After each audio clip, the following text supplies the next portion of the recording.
The following is a production of DallasCowboys.com and the Dallas Cowboys Football Club. How about them Cowboys? Yeah! Go Cowboys!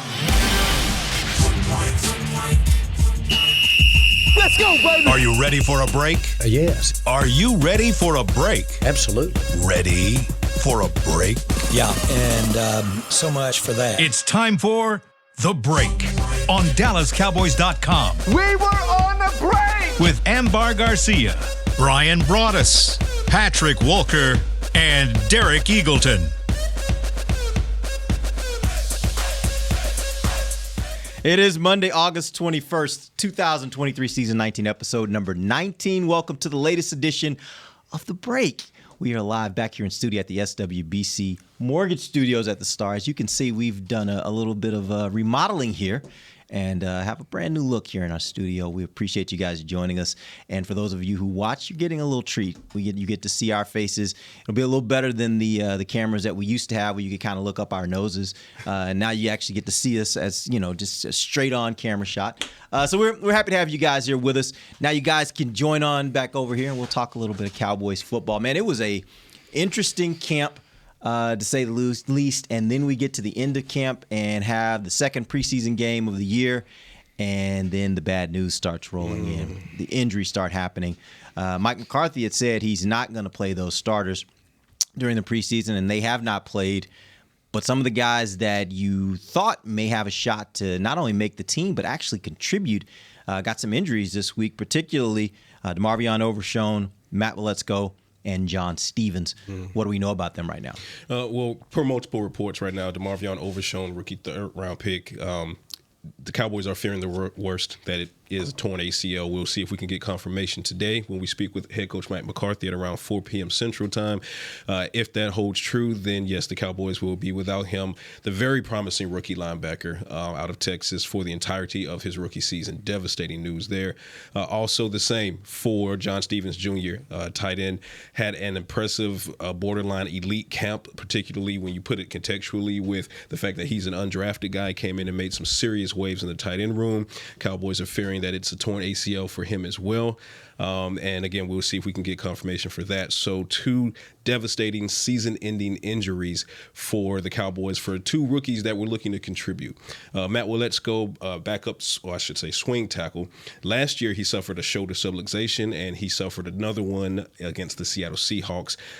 Concerning, obviously, considering he suffered that before, but I'm being told that it is not the same shoulder. Right. That was the issue last year. So that's a bit of good news, bittersweet, but it looks like it's a day-to-day / week-to-week situation for Matt Waletzko. So not nearly as terrible news as we were getting on Overshown and Stevens, but still nonetheless a little bit of an injury there on the offensive line where they can ill afford injury as they try to figure out their offensive line depth. And then in the safety unit, Sheldrick Redwine left the game with what was described as a hamstring injury, and we're waiting to hear some news from that, but doesn't sound like it's anything that will keep him out an extended period of time. But that was a depth player who was also having a solid camp as well, along with Wanye Thomas, some of those other young safeties. So for the most part, as we all know, the big thing about preseason is trying to come out as healthy as possible, and the Cowboys could not do that in Seattle. We've learned that don't make any more trips to Seattle for preseason. Yeah. We've learned that. Yeah. Tony Romo got hurt there several years ago when we all were flying home and worrying about that. It led to Dak Prescott, being your starting quarterback. So, these trips to Seattle, good football team, tough crowd. It's a physical game, but there's reasons why you don't play starters. I know it's always the argument that teams have and coaches, and I know, in our show on 105.3 The Fan, everybody's asking, well, Andy Reid plays his guys. And sometimes you could play your players if your team's a healthy team. They talk about why would you not play Dak Prescott? This offensive line is in flux right now. We've seen it the last couple of weeks. You're not going to put a guy out there and expose him to the possibility of what we saw happen in that game. It's a tough game. It's a physical game. If you line up and play, there's these possibilities. It's so unfortunate for Overshown because the one thing that you realized with him was that Dan Quinn and these coaches had a plan for him. They knew what they wanted to do with him and how to use him. It started in OTAs. It was mini camps. They understand how well he communicates, how well he moves. The physical side of his game is impressive. 6 plays, he has the first 3 tackles of the game. That's all you need to know about the kid. And so now it's back to the drawing board of trying to kind of figure some things out. Can some of the others step up and take his role? It might be where they have to scrap plans just overall because they don't have somebody that could fill the role like Overshown did.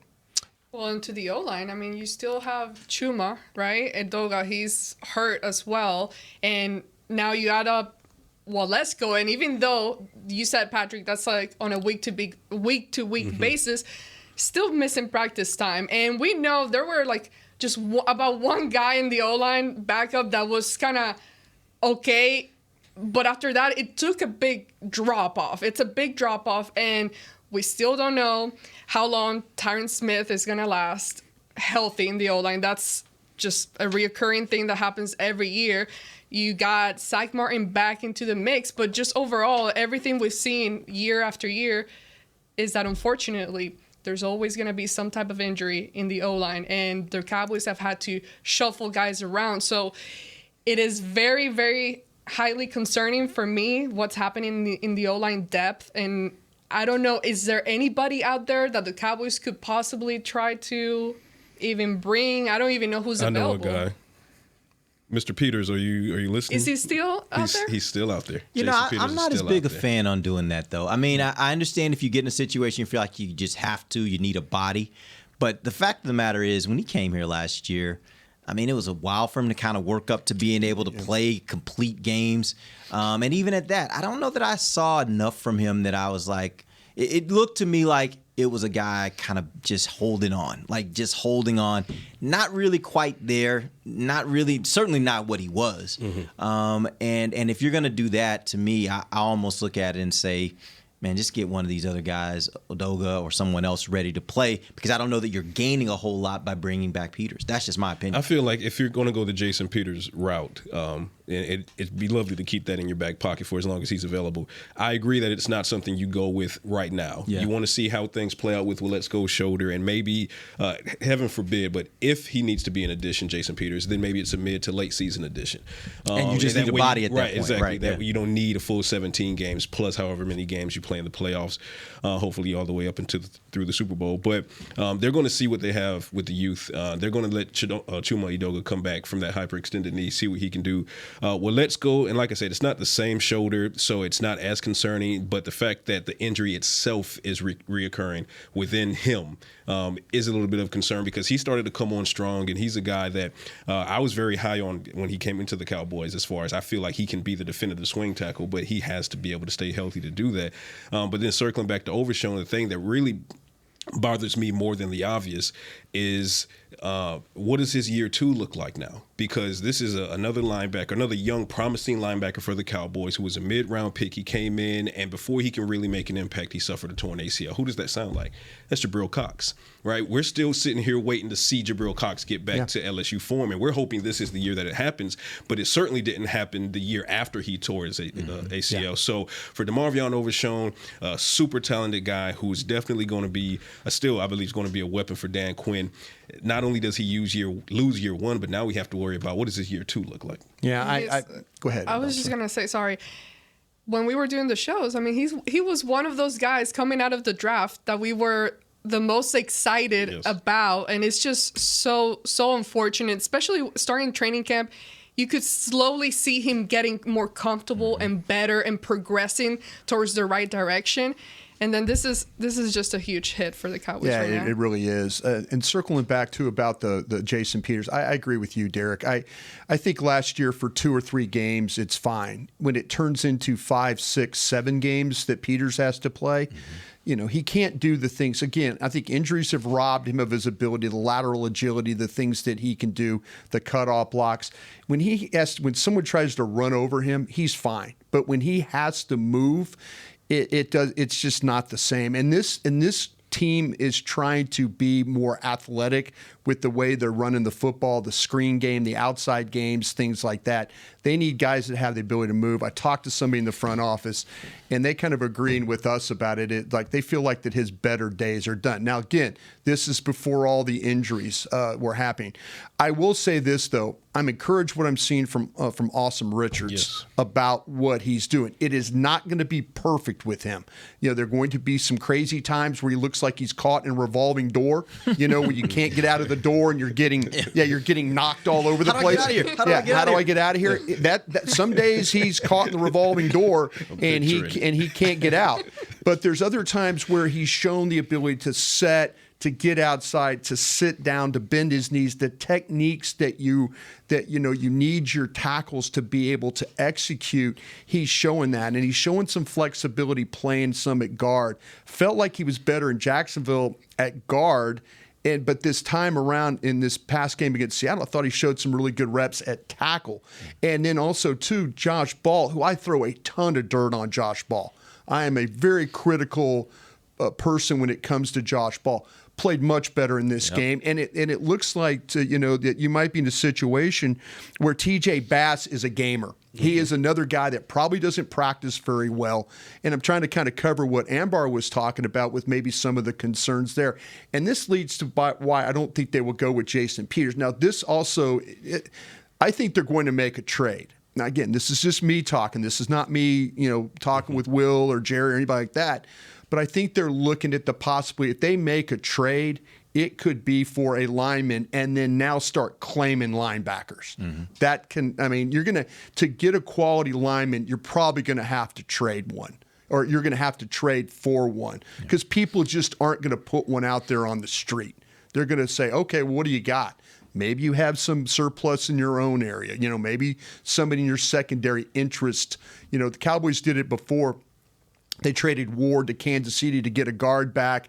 It didn't work out for him, but that's the kind of thought that you're probably looking at. I want to circle back when you mentioned Josh Ball. A lot of circling back today. I know. when you mentioned it's a circling table here. Yeah. How do I get out of here? When you talked about Josh Ball, I actually tweeted during the game. They were actually having some issues with the pass rush coming from that right side. They were leaking throughout the game. But the one thing that was a bright spot was they were running really effectively on that right side. If you notice early in the game, all those gash runs they had, all those plays that they were getting out of the run game, most of those are coming from the right side. Okay, and I did Josh see your Ball, tweet, and it was like 50-50. It was like 50 was good, 50 was bad. Yeah, and the point was in the pass protection wasn't great. Yeah, but the run blocking was really good. They were actually getting some really good penetration when they were talking about run blocking. Seattle threw a twist game at them, and then all of a sudden you're sitting there, now you're dealing with let's go and Ball trying to pass, and there were some times where it was very shaky. Yeah. But there were other times there where they kind of traded it off pretty good. Ball was out, and so you're like, okay, this is cool, but I can say there have been times with Josh Ball that I've absolutely want nothing to do with him. Right. And it was one of those where like something might have clicked for him that, well, hey, you're going to have to start showing up. Maybe it's getting to the point where we're getting close to the cut and you're trying to figure out, is he the 9th lineman or the 10th lineman? How's that going to play? Real quick before we go to our first break, I wanted to mention also, we talked about a lot of the guys who were injured. We didn't talk much about John Stevens. In my opinion, talking just if you look at the entire roster and everybody that was at training camp, in my opinion, he probably made the biggest move of anybody at training camp. In my opinion, he'd gotten up to a point where I thought he was one of their top 3 tight ends. I thought he's long, he's athletic, he catches everything that gets near him. And even in the blocking game, it wasn't like it was horrible. Like he could get in the way and he could make things kind of have to go around him, which helps, right? Yeah. So all those things considered, I thought he was really making a push not only to make the 53-man roster, but actually to be able to play during the season and be active. And so for me, again, huge blow to lose John Stevens. What are your thoughts? I agree. One of these recent shows that I spoke on, it might have been Cowboys Breakout in Oxnard, where I labeled John Stevens as the most impressive guy coming out of camp. Again, contextually, this is a rookie undrafted free agent that just continued to prove himself at practice after practice. He proved himself against the Jacksonville Jaguars. Unfortunately, lost against the Seattle Seahawks. But without him, now the conversation is pretty plain and straightforward when it comes to tight ends. Now you have Jake Ferguson, Schoonmaker, Hendershot, and Sean McEwen. But with John Stevens in the fold, that conversation was very difficult to try to figure out, because you have the blocking ability of Sean McEwen, and then you have Peyton Hendershot, whose skill set isn't entirely different from John Stevens, but it's slightly different in that Hendershot is a little bit quicker, but Stevens is a little bit faster. And Stevens has the frame lengthwise, but Hendershot has the mass. So how that conversation was going to work out, I was very interested to see. And now we don't get to see that because the rookie will be out for the season. So, yes, he came in and immediately made waves in that tight end room. And it's one of those things where I know people say you can't miss what you never had. I disagree. I already missed what we probably would have had with John Stevens on the field. Yeah, there were some questions about how do you carry him? Do you carry him as the fourth tight end, or do you carry him as the sixth wide receiver? Mm-hmm. Yeah. You know, that's where that now when you're starting to look at roster spots, and you can't, we get in a habit sometimes. We fall in love with players, and then we love players and they don't love players like we do. Right. And then maybe they don't love players and we do, or vice versa. You get it. But yeah, there was talk about how does he fit in? Is he that sixth wide receiver, or is he the fourth tight end? There, I always felt like that him, and then with your fullback situation, how was that going to all play out there? But now, like Patrick says, you don't have to worry about that. You put him on, you get him healthy, you get him ready for next year. All right, we're going to take our first break. I'm sorry. We will come back and we'll talk about. I know, right? Done with this already. We will talk about this game. There were some things that I think happened that we're interested in. We'll talk about those. Obviously, the score doesn't really matter. Cowboys lose, but we do have some interesting moments and some different assessments of players. We'll talk about. We'll do that when we come right back. DallasCowboys.com radio. Todd thought it would be secure to jog in the cheetah savanna. Todd believed the big cat repellent he bought online was reliable. And now, Todd is trying to be faster than this cheetah that can run 80 miles per hour. But the good news is, Todd has AT&T 5G that is fast, reliable, and secure.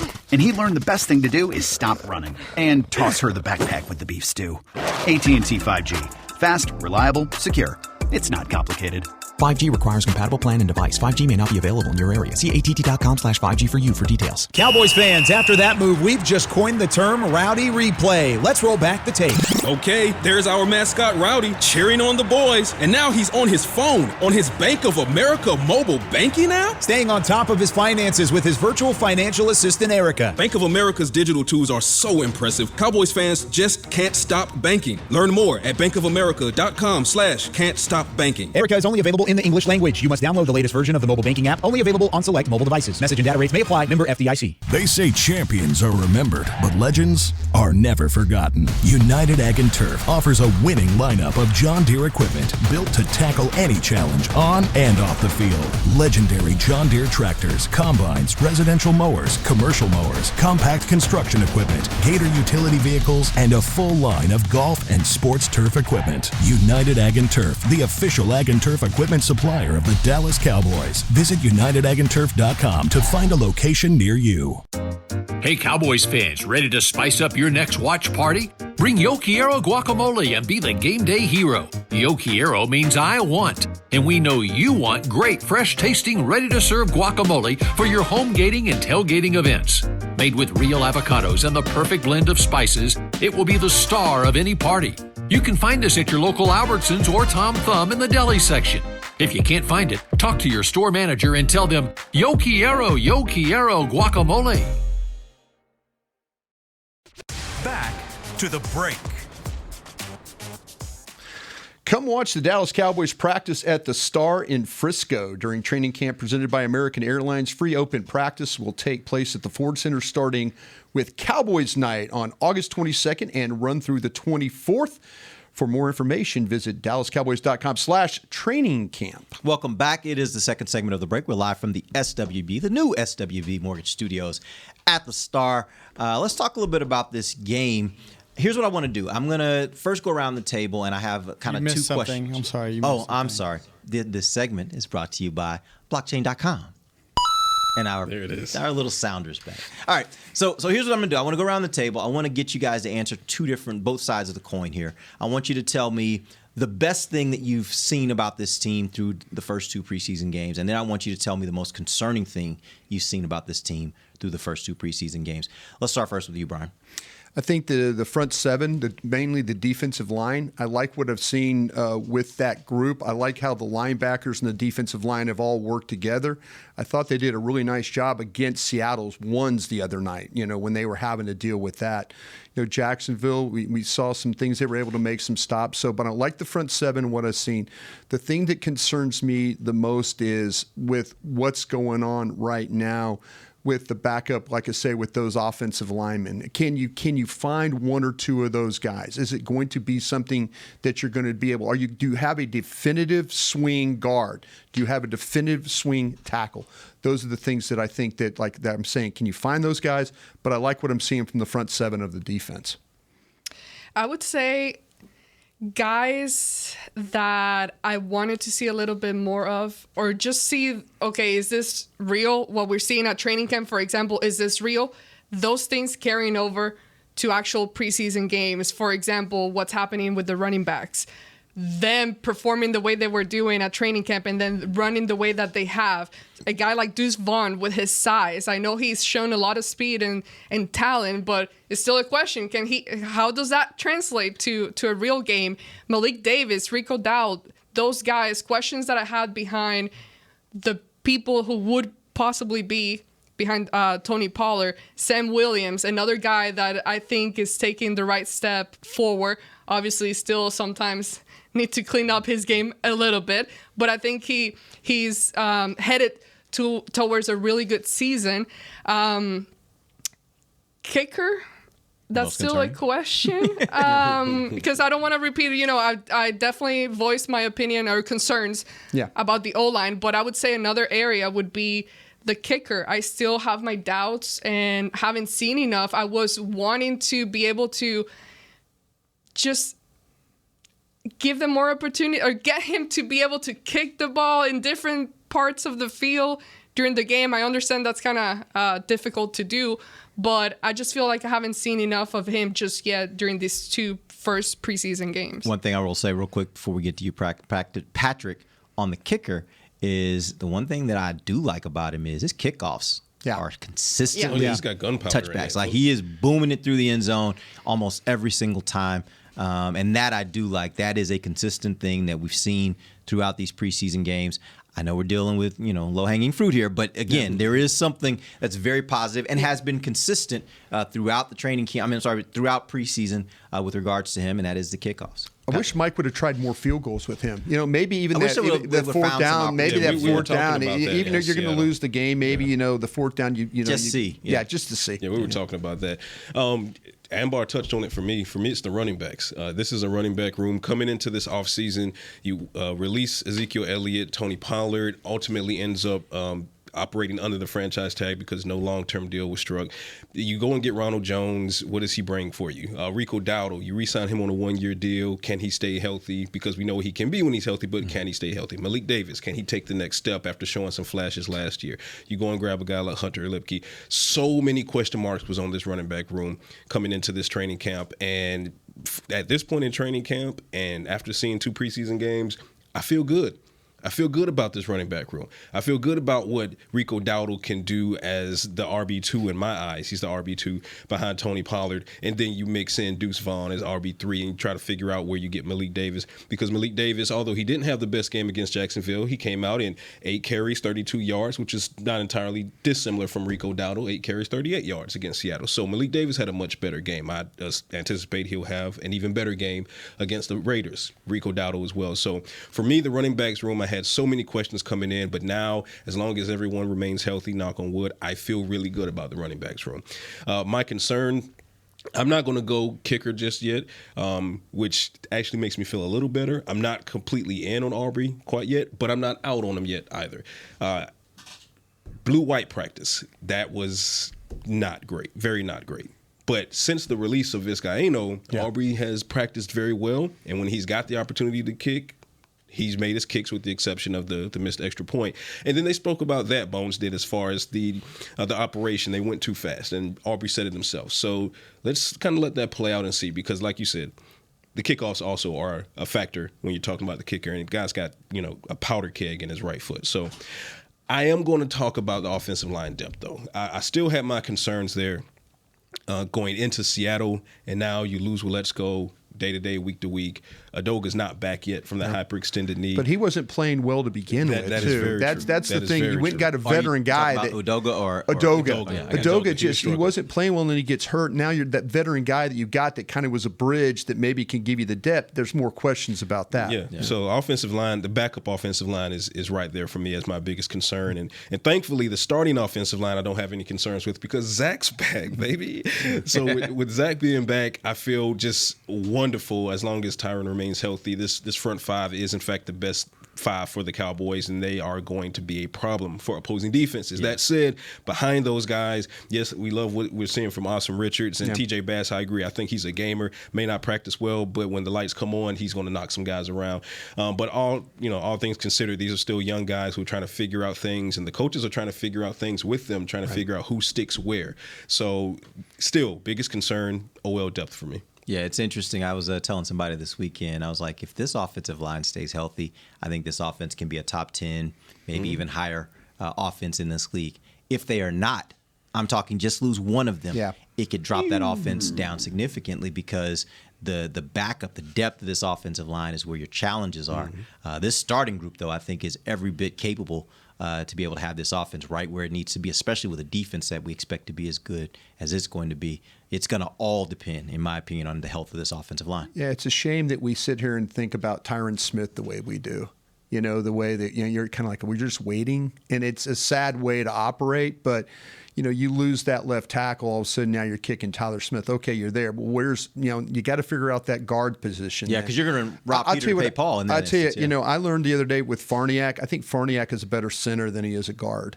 So I'm kind of like, but can Farniak just be on your team as a center only? No, he's going to probably have to play, but can Bass, I've seen some encouraging things from Bass. So, it's just a matter of can you trust these backups, because what's going to happen is somebody's going to have to play. We just know that. And that's the thing that scares you the most in the back of your mind, that you're going to show up in week 6 and maybe when these guys are going to have to play for 3 or 4 games and until you get your primary starter back. I think the question on Farniak, and I do think he's better at center, which is a position he came into the league having spent a ton of time at in college.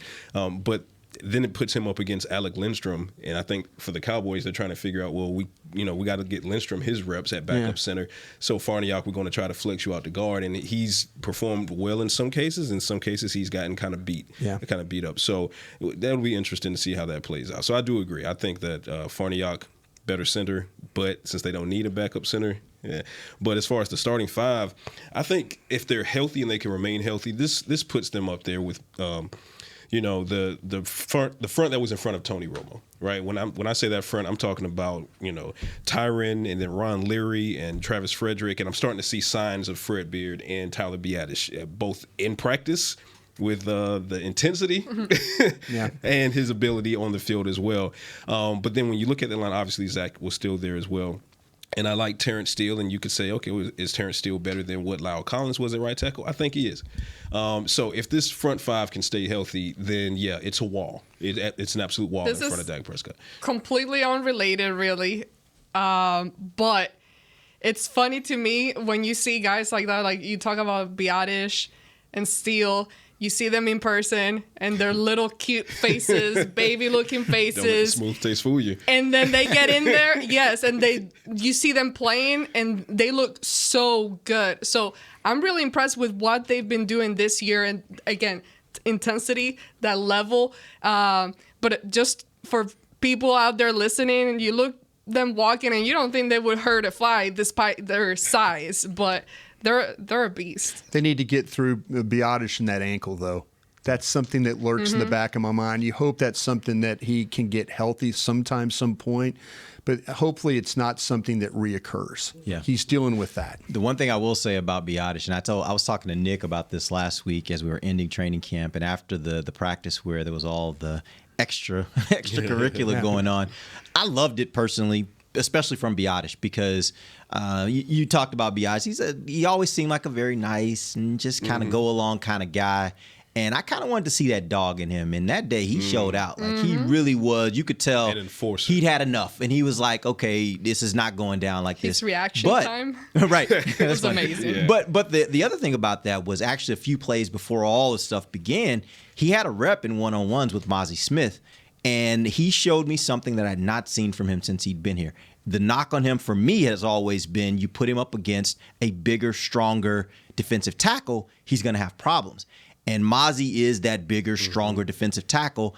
And when I say he just anchored and Mozzie didn't move there was no more momentum. As soon as he anchored, I was like, that's what I've been waiting to see. And so I think there's been some development with Tyler Biadasz. I am actually very excited for what he can become and how he can grow into being maybe one of the better centers in this league. But certainly, I mean, he ends up in the Pro Bowl last year. That's a nice boost for him. But I wanted to see that toughness. I wanted to see that strength. And he showed me that there toward the end of camp. Now, with the people that are having the questions about Mozzie Smith, you just made him feel a lot worse. Hey, no, there's no question. You can say what you want to say about what Mozzie has or has not done during camp. The one thing that was very apparent during camp, he's strong. Because I saw a number of times where you're right. He didn't get off as quick. He didn't necessarily have a move, but he was kind of entangled somebody, and then he would just realize, I'm stronger than you, and he would dump the guy. It had happened numerous times throughout camp, so his power was unquestioned, right? Yeah. And again, I just wanted to see that power against Tyler, and in that instance, Tyler anchored down,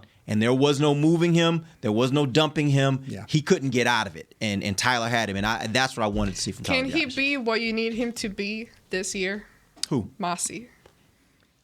The question is, what do you need him to be? For me, I need him to be a guy that can stop up the middle, eat up blocks so my linebackers can run.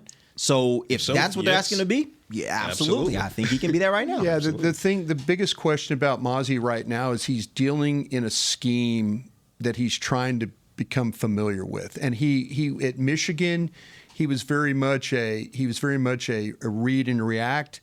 And in this scheme, it's a react and read. And so there's times where you see him, and I think it's habit to him. When you watch him play, you see the power, but when he doesn't move his feet, then he gets in trouble because he's trying to read it, but he needs to move. These NFL linemen are good enough that if your feet stop, they'll position you. Yeah. If they know they can't outpower you, they'll position you, and they got him turned a couple of times, and that's the worst thing that can happen to a nose, is that if they get and then they get positioned and then they get turned, it creates seams in the defense, and that's happened with Mozzie. And I think right now, I mean, they talked about having to rework his stance. They talked about the Michigan, the way he played at Michigan.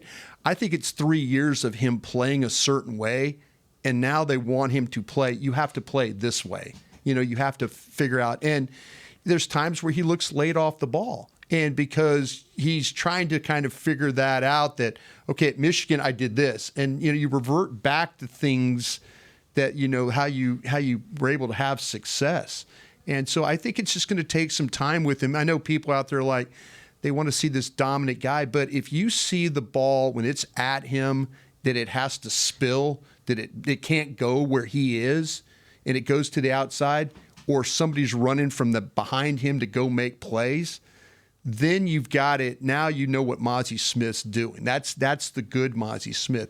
But there's going to be some moments where his revision of Michigan days is going to come in his head, and he's going to oh damn, what'd I just do? And he's got to think about it now in a different light. I'm willing to give him the chance to do that. And I agree 100%. And then on top of that, I will say that this is not a situation like it was with Taco Charlton, in that when Taco came into the organization, there was a lot of pressure on Taco to perform immediately, get out there and start sacking the quarterback immediately. When it comes to this particular position, you got Jonathan Hankins right there. And for those that saw any part of Jonathan Hankins in training camp, boy, oh boy. I mean, he looks quicker for his frame. He looks a little bit more disruptive than he's ever looked. I spoke with him just kind of off the cuff one day after practice, and I jokingly basically I said, hey, man, for your size, you look like you're moving faster. And he said, we had a good talk, and he basically said he feels refreshed in this system. He feels refreshed having this offseason because keep in mind, he changed systems mid-year last year. Yeah. So he had to hit the ground running without having that time to acclimate. So now having had that time to acclimate and recharge his body, Jonathan Hankins' presence allows for Mozzie Smith to have time to grow into what you need Mozzie Smith to be. Quentin Bohanna's playing better too. Yeah. And so all of a sudden, Quentin Bohanna, you look at him at Kentucky, that was very much a engaged, what they call two gap, where you engage, look, and then go to the ball. Quentin Bohanna is now playing better up the field. It takes some time for these defensive tackles in this scheme. When you're used to playing one way for most of your career, then you turn around and get in a totally different scheme. There's going to be a slight learning curve, and I think that's what Mozzie's dealing with right now. All right, we're going to take our final break. We'll come back. Got a little bit more on this game. We'll also try to maybe get a question or two. Hit us on our text line at 817-290-3298. Again, it is 817-290-3298. We'll be back. DallasCowboys.com radio. Todd thought it would be secure to jog in the cheetah savanna. Todd believed the big cat repellent he bought online was reliable. And now, Todd is trying to be faster than this cheetah that can run 80 miles per hour. But the good news is, Todd has AT&T 5G that is fast, reliable, and secure. And he learned the best thing to do is stop running and toss her the backpack with the beef stew. AT&T 5G. Fast, reliable, secure. It's not complicated. 5G requires compatible plan and device. 5G may not be available in your area. See att.com/5G for you for details. Want to use the Cowboys locker room's favorite products? Check out the official men's skincare brand of the Dallas Cowboys, Jack Black.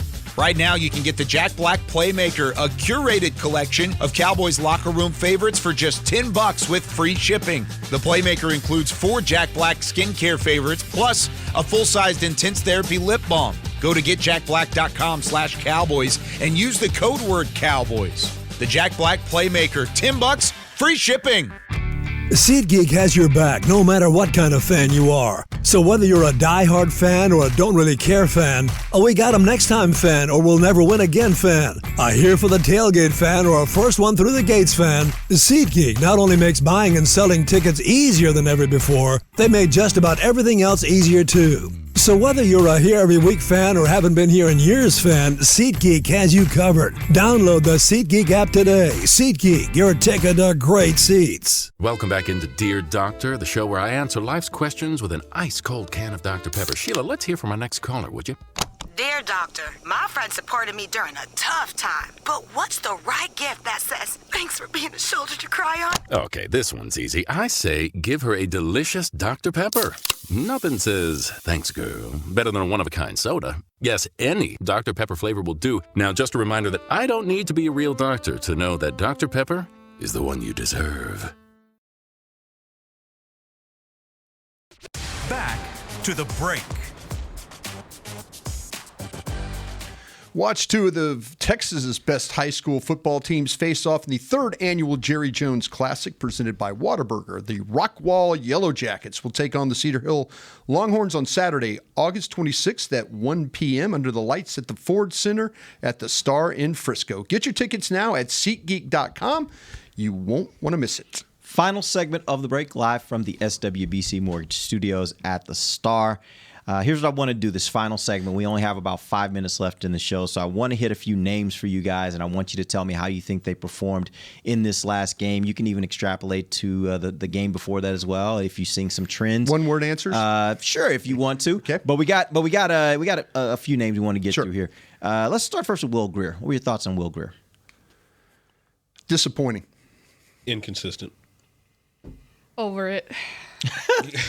Wow. No, the thing is, to me, again, going back using training camp and what we've seen, he was a guy that to me was just a little bit ahead of what Cooper Rush was doing at practices. To me, he was showing some things that Cooper Rush just, he was lacking consistency, I think. But Will Grier, then you see him playing in this game, and sometimes it was maybe the lack of protection around him, but other times it was on him and maybe his reads and some of those passes that he throws. So I would say I was expecting a lot more from him, and I didn't get that. And I think for me now, Cooper Rush is, I mean, not that anyone was really guessing there was really a competition there, but he's definitely your guy, and Will Grier just kind of took a step back than what I was expecting him to do. Well, if you base it off of last year's training camp, then it was at least the conversation as far as the competition coming into this training camp.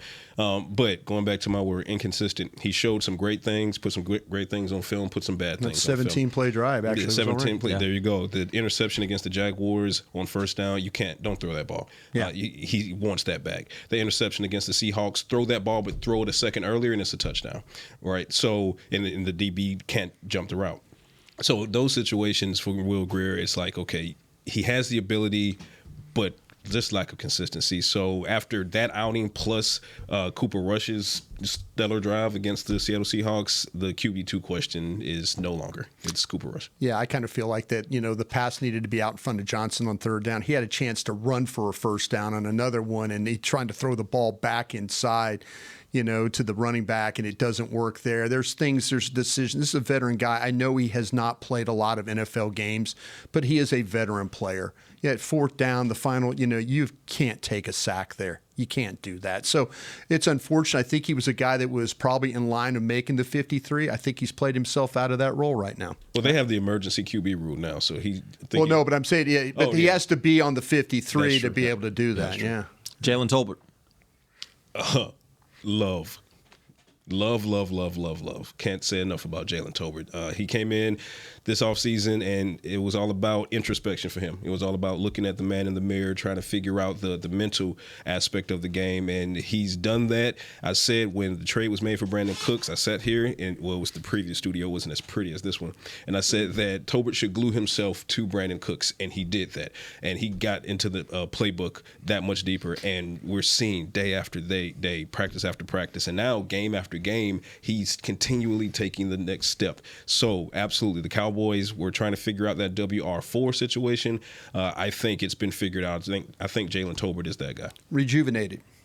He heard how bad of a player that he was for a whole year, and he carried that the whole season, and he made himself a better player. He's always, I felt like, been an outstanding player. When you watch him at South Alabama, there was a lot of praise heaped on him, but he had to live in a nightmare last year. And he took all that with him through the OTAs, the mini camps, the DAC yards, the private workouts, all that stuff. He's made himself a better football player. And for it, though, he is borderline pushing to be the third wide receiver here. Yep. That's a big statement right there. And I'm not his mom or his coach, but I'm very, very proud of him. I'm proud of how he handled the whole situation. And you guys said it, coming from last year, hearing all the criticism, him not being to give what was expected of him, and taking the time to work really hard to come and show what he's shown so far. It's really admirable, and that's what you hope to see in young guys like him coming in and performing. And the fact that he's done everything with such a really good attitude, like he's never changed that nice attitude about him. He's always been focused on what he needed to do, and I'm very, very happy to see what he's done so far. All right, that's the end of our time. What I'm going to do is I have some more names. We're going to throw those out on Wednesday when we meet up, talk a little bit more about some specific players. We're getting that part of camp where it's getting close to cut time. They got this final game next week. This weekend. One big cut. Yeah, and then next week they will get their roster cut down to 53. So we'll start talking about that a little bit as well. We appreciate you guys joining us. We'll be back on Wednesday. Till then, for Patrick Walker, Brian Broaddus, and Amber Garcia, I am Derek Eagleton. This has been The Break, live on DallasCowboys.com radio. This has been a production of DallasCowboys.com and the Dallas Cowboys Football Club. How about this, Cowboys? Yeah!